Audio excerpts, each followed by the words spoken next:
Selamat pagi buat kita semua. Hari ini kita akan jelaskan jenis-jenis diagram garis ya. Kemarin kan sampai diagram garis nih.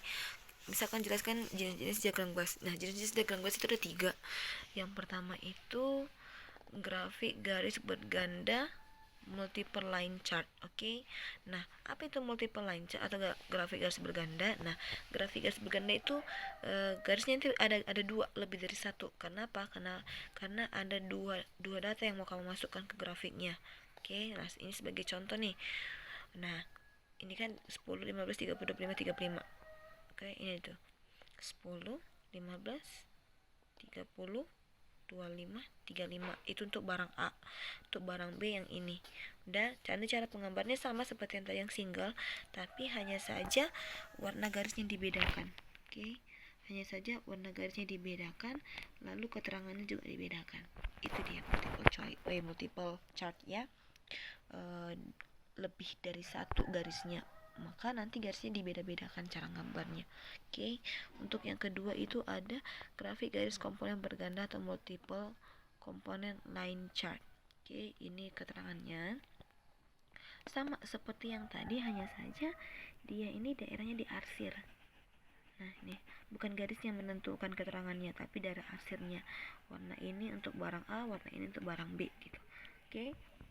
Oke, selanjutnya ada grafik garis presentasi komponen berganda, sama seperti yang ini, hanya saja ini nilai-nilainya yang mau kamu gambar ini dalam bentuk persen aja. Oke, sama aja sih semua, hanya aja beda-bedanya itu. Yang ini cuma garis-garisnya aja dengan yang berbeda.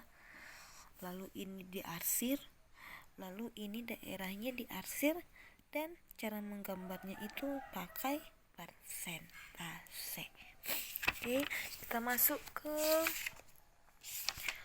diagram batang. Nah, apa itu diagram batang nih? Diagram batang adalah diagram satu menyajikan data dengan menggunakan batang-batang arah vertikal atau horizontal. Oke, contohnya ini nih diagram batang. Oke, gambarnya juga sama. Ini ada data dikasih 2010, 2015, 28, 35, 25 per tahunnya sampai tahun 2016. Tinggal kita gambarkan aja. Maka ini gambarnya, ini dia orangnya, jumlahnya, lalu ini tahunnya. Ini digambarkan. 2012 dia berapa? 10. Maka gambarkan 10 sampai 10 batangnya. Ini batangnya namanya ya. Nah, diusahakan 2012 ini berada di tengah-tengah si batang.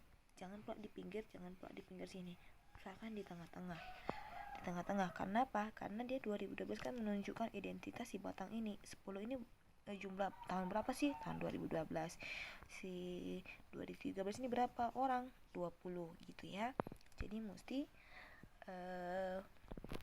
berada di tengah-tengah. Nah, ini adalah contoh diagram yang berbentuk vertikal. Tadi kan ada dua, dia itu vertikal dan horizontal. Nah, ini untuk vertikal, dan umumnya biasanya digunakan yang ini, vertikal. Nah, untuk yang horizontal seperti apa? Nah, yang horizontal seperti ini. Dia horizontal itu yang ke samping, bukan yang ke atas. Jadi kalau dia ke samping, kalau yang ini datanya kita pakai, dia kalau ke samping terbalik. Di sini tahunnya, di sini angka-angkanya. Oke, ini kayak ini nih, kelas 1 dia 3 orang, berapa nilainya? Banyak siswanya berapa? 25. Jadi dia ke samping, enggak ke atas tapi ke samping. Oke, jadi bedanya vertikal itu ke atas, horizontal itu ke samping. Oke, selanjutnya ada diagram lingkaran. Nih, ini tulisan yang mis garisin. Diagram lingkaran menyajikan data dengan menggunakan sektor-sektor dalam satu lingkaran. Diagram ini sangat baik untuk menunjukkan perbandingan antara objek yang satu dengan objek yang lainnya, serta terhadap keseluruhan dalam suatu penyelidikan. Nah, untuk diagram lingkaran penyajiannya itu ada dua. Dia dalam bentuk persen atau dalam bentuk radian. Oke, nah gimana kita menentukan persentasenya? Nih, misalnya ini ada ini nih, ada soal jenis olahraga, jumlah anggota. Oke, ada sepak bola, ada basket, ada voli, ada bulu tangkis, ada tenis meja, dan ini semua anggotanya. Nah, bagaimana kita membuatnya ke dalam bentuk ini lingkaran gitu kan? Nah, yang pertama itu supaya kita tahu daerah-daerah yang mana yang mau kita arsir, sebenarnya kita tentukan dulu dia derajatnya.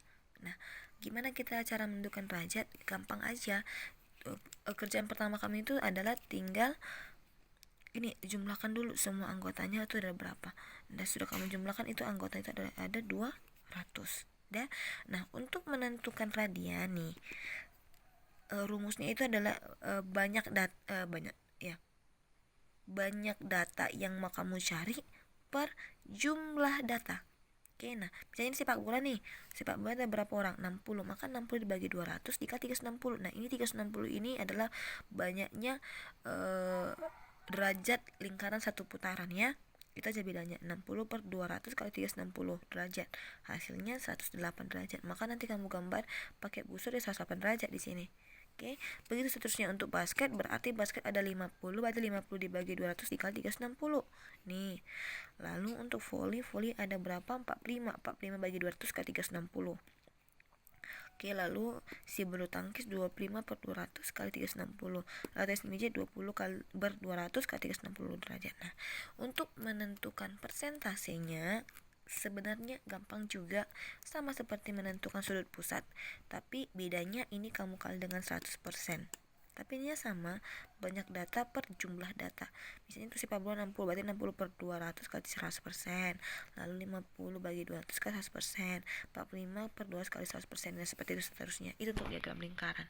Oke, jadi gampang-gampang aja. Oke, nah ini misalnya nih contohnya dikasih ini seperti ini.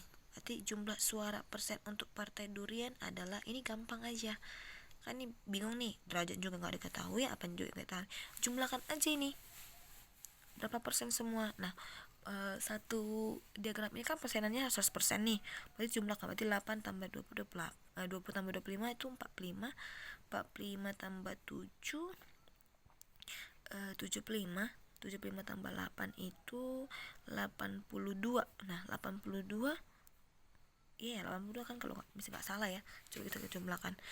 30, 25, 28. Jumlahkan 5 tambah 8 13. Lalu 1 3 4 4 tambah 2 6 83. Nah, berarti ini kurangkan dengan 100. 100 kurang 83 itu 17%. Kan 17%. Oke. Seperti itu. Jadi kalau ini misalnya nih, jika banyak suara yang masuk ada dari 2400 suara, maka banyak suara untuk Partai Semangka. Nah, Partai Semangka ini berapa persen?